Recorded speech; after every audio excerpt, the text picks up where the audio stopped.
Notre deuxième entreprise du jour, The MOOC Agency, créée en 2012 par un étudiant de HEC. Cette plateforme de formation en ligne à destination des entreprises et des organismes utilise toute la panoplie digitale actuelle pour révolutionner le parcours de formation professionnelle. Avec nous sur le plateau ce matin, son cofondateur, Paul Farnet, bonjour. Bonjour. Alors expliquez-nous brièvement le concept de The MOOC Agency, sa genèse.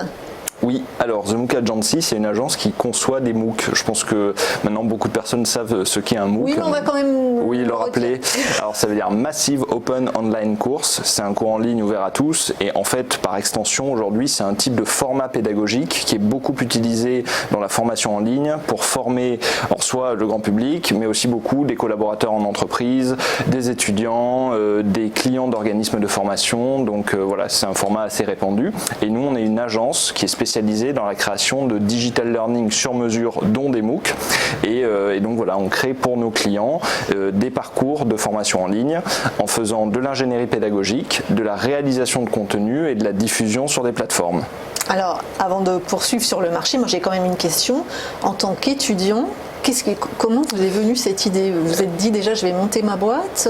Oui, alors en fait, il se trouve que on a créé la structure il y a environ 7 ans, donc je l'ai cofondée avec Aurélien Cros, avec qui on a suivi des MOOC ensemble en fait, et ces 7 dernières années, on a aussi constaté que l'e-learning de manière générale avait beaucoup progressé et on a essayé d'accompagner un petit peu cette amélioration du digital learning et de l'e-learning de manière générale. Donc le constat de départ, c'est qu'on a suivi des parcours en ligne en constatant qu'il y avait des parcours super bien faits desquels on voulait s'inspirer et des parcours qui franchement n'étaient pas très engageants. Et donc on a créé la structure en dernière année d'école pour essayer d'améliorer les pratiques en digital learning et de créer des parcours de formation en ligne qui soient plus engageants pour les apprenants. Alors, quelle est la taille de ce marché en France aujourd'hui ? Alors, donc ça c'est une question qui peut être à laquelle on peut répondre de manière assez différente. Il y a le marché de la formation continue de manière générale qui se chiffre en milliards d'euros. Il y a le marché de la formation en ligne, donc de l'e-learning, qui représente environ 200 millions d'euros en France et qui a une croissance d'environ 15% par an. Donc c'est le secteur sur lequel on évolue.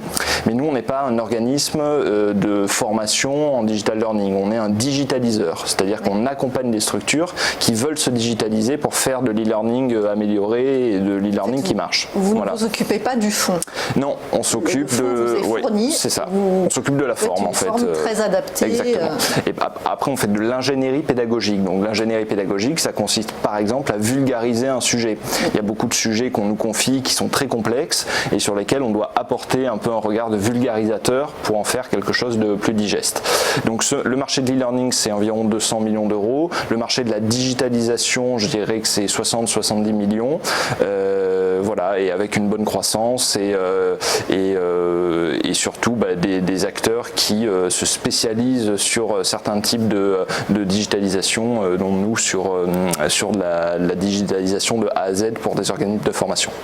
Alors, qui sont vos clients aujourd'hui? Alors, justement, des organismes de formation, beaucoup, de plus en plus. Majoritairement je dirais à 40%. Après, également des entreprises, 40% également. Ouais. Voilà. Donc, les organismes de formation, en fait, ils nous sollicitent pour créer une offre de digital learning ou de blended learning. Le blended learning, ça veut dire apprentissage mélangé. C'est en gros digital plus présentiel. Donc, les OF, pour organismes de formation, nous sollicitent pour créer une offre. Et les entreprises, généralement, nous sollicitent pour former leurs collaborateurs en interne et pour en fait transformer une formation qu'ils font en interne pour leurs collaborateurs, qui est généralement en présentiel, donc en salle, vers des formats là aussi digital ou blended learning. Et le dernier client, ce sont les écoles supérieures. Par exemple, on travaille avec Kedge Business School. J'ai cru que vous alliez me dire HEC. Eh non, si on travaille un petit peu avec HEC et d'autres écoles de la CCI, de la CCI Paris-Île-de-France, parce qu'on a un accord cadre, mais notre plus gros client école, c'est Kedge Business School, qui nous confie des parcours à digitaliser digitalisés pour de la formation initiale et continue. Justement, est-ce que vous pouvez nous citer un ou deux cas pratiques sans dévoiler le nom, si vous ne pouvez pas, de ce que vous pouvez leur proposer, de ce qui est varié, oui. vraiment? Alors, par exemple, on travaille avec SNCF, qui est aussi un client important pour notre entreprise, et avec qui a beaucoup de besoins en formation, et par exemple pour intégrer de nouveaux collaborateurs, par exemple des opérateurs signalisation. Oui. Et donc sur ce public-là, on crée un parcours blended learning. Donc c'est une formation qui est très longue à la base, et on en digitalise une partie, parce que bien sûr on ne peut pas tout faire en digital sur ce type de parcours long et assez complexe, assez technique. Donc en fait, on digitalise ce qui nous semble être pertinent à digitaliser, qui peut aussi apporter une qualité pédagogique plus grande en digital, notamment toute la partie théorique, etc. Et ensuite, il y a un parcours qui se fait également en présentiel et sur le terrain pour ces personnes-là. Voilà, donc ça c'est un exemple entreprise. SNCF. Et un exemple formation, par exemple? Et un exemple formation, et bien, par exemple, on travaille avec AF2A dans le secteur de l'assurance. Dans ce secteur-là, il y a beaucoup de formations obligatoires, réglementaires. Par exemple, la DDA, s'il y a des assureurs qui nous regardent, je pense qu'ils en font des cauchemars. Du coup, sur ce sujet-là, il y a 15 heures de formation obligatoire par an. Et donc là, forcément, il faut faire un peu de digital learning aussi pour rendre le déploiement plus simple. Et donc, on crée avec AF2A des parcours digitaux ou blended learning de formation sur la DDA, en essayant d'avoir le bon équilibre entre une formation engageante, etc., et une formation qui peut être déployée à grande échelle, dans des coûts aussi qui sont limités pour nos clients, parce que voilà, il y a aussi cette contrainte. Et alors, qu'est-ce qui vous différencie de vos concurrents aujourd'hui? D'abord, est-ce que c'est un marché très concurrencé? Alors, il y a, oui, je pense 5 ou 6 agences qui ont un peu le même modèle que nous. Après, nous, on essaie de se distinguer par le fait qu'on accompagne nos clients de A à Z sur un process de digitalisation. Donc, concrètement, ça veut dire qu'on fait du conseil pédagogique, de l'ingénierie de parcours de formation, la réalisation des ressources, la mise en place de dispositifs sur des plateformes, ce qu'on appelle des LMS dans le milieu pour Learning Management System. Et ensuite, la diffusion, l'amélioration continue de ces parcours de formation. Donc en fait, on a un positionnement qui permet vraiment de prendre un sujet, de prendre un projet de A à Z et d'être responsable vis-à-vis de notre client de ce qu'on crée du début à la fin. Donc ça, c'est une manière de se distinguer. Et la deuxième chose, je dirais que c'est qu'on travaille sur des formats pédagogiques qui sont de plus en plus innovants. On fait par exemple beaucoup de vidéos type YouTuber. De plus en plus, je pense qu'on regarde tous des vidéos sur YouTube qui peuvent être parfois de vulgarisation scientifique ou d'information, etc. Et on essaie de s'inspirer de ce qui marche bien sur YouTube pour en faire des parcours de formation engageants, par exemple.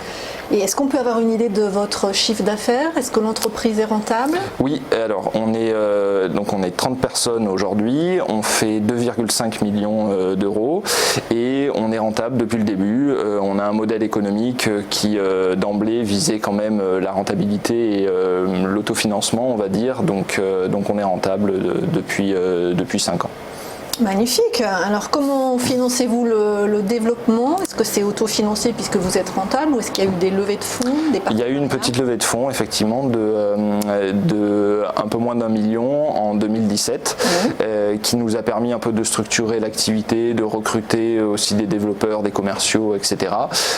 Voilà, donc ça nous a permis de, on va dire, financer la croissance qu'on avait naturellement, parce que grosso modo on a fait x2 pendant 3 ans et x1,5 l'année dernière, donc c'est quand même des rythmes de croissance qui peuvent être un peu durs à encaisser pour des PME. Des startups. Donc voilà, on a levé des fonds pour accompagner, on va dire, notre croissance. Et alors, quels sont vos relais de croissance, justement, à moyen terme et à court terme? Alors, là, on va s'engager sur une refonte un petit peu de la structure et de la marque.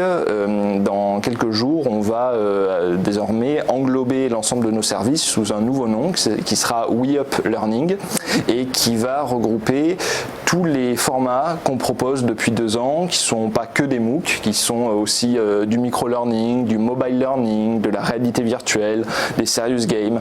Et donc tout ça sont des relais de croissance pour nous, parce qu'en fait aujourd'hui on fait du conseil en transformation digitale, de la production de contenu de formation très varié, du déploiement de LMS. Donc en fait on est maintenant un acteur assez diversifié dans le digital learning et on souhaite englober toutes ces activités et toutes ces propositions de valeur sous le nom We Up Learning, qui voudra dire We Upgrade Learning, puisque c'est un peu le constat de base de la structure. Mais vous changez de nom?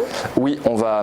Ça sera plus The MOOC Agency, ça sera We Up Learning. Alors The MOOC Agency restera la marque spécialisée dans les MOOC, et We Up Learning englobera toutes nos activités. Voilà, y compris The MOOC Agency. Y compris The MOOC Agency, qui est du coup la structure spécialisée dans les MOOC, les SPOC et les Cook pour les connaisseurs qui sont... Oui, on est dans le... Voilà, le jargon de la formation en ligne. Voilà. Et juste pour finir, je ne vous ai pas demandé, vos clients sont exclusivement en France ou vous les accompagnez déjà aujourd'hui à l'international? Alors, on a des clients français qui déploient les dispositifs concrets à l'international, par exemple PSA, par exemple Renault. Je ne peux pas vous aider sur les clients. Non, c'est vrai. Et on a aussi des clients qui déploient, des clients étrangers qui déploient des dispositifs qu'on a créés pour eux. Par exemple, on travaille avec l'université d'Haïfa en Israël, on travaille avec la partie NJ en Belgique. Donc on a des clients qui sont à l'étranger. Après, c'est vrai que la plupart de nos dispositifs sont commandés quand même par des clients français, mais pour un déploiement qui est de plus en plus international et multilingue, parce que de toute façon, le digital learning est souvent pour un public assez large, et donc le multilingue est souvent une problématique. Ouais. Merci beaucoup, Paul Farnet. Vous êtes cofondateur, donc je dis We Up Learning. Oui, on peut dire ça maintenant. Merci beaucoup. Merci.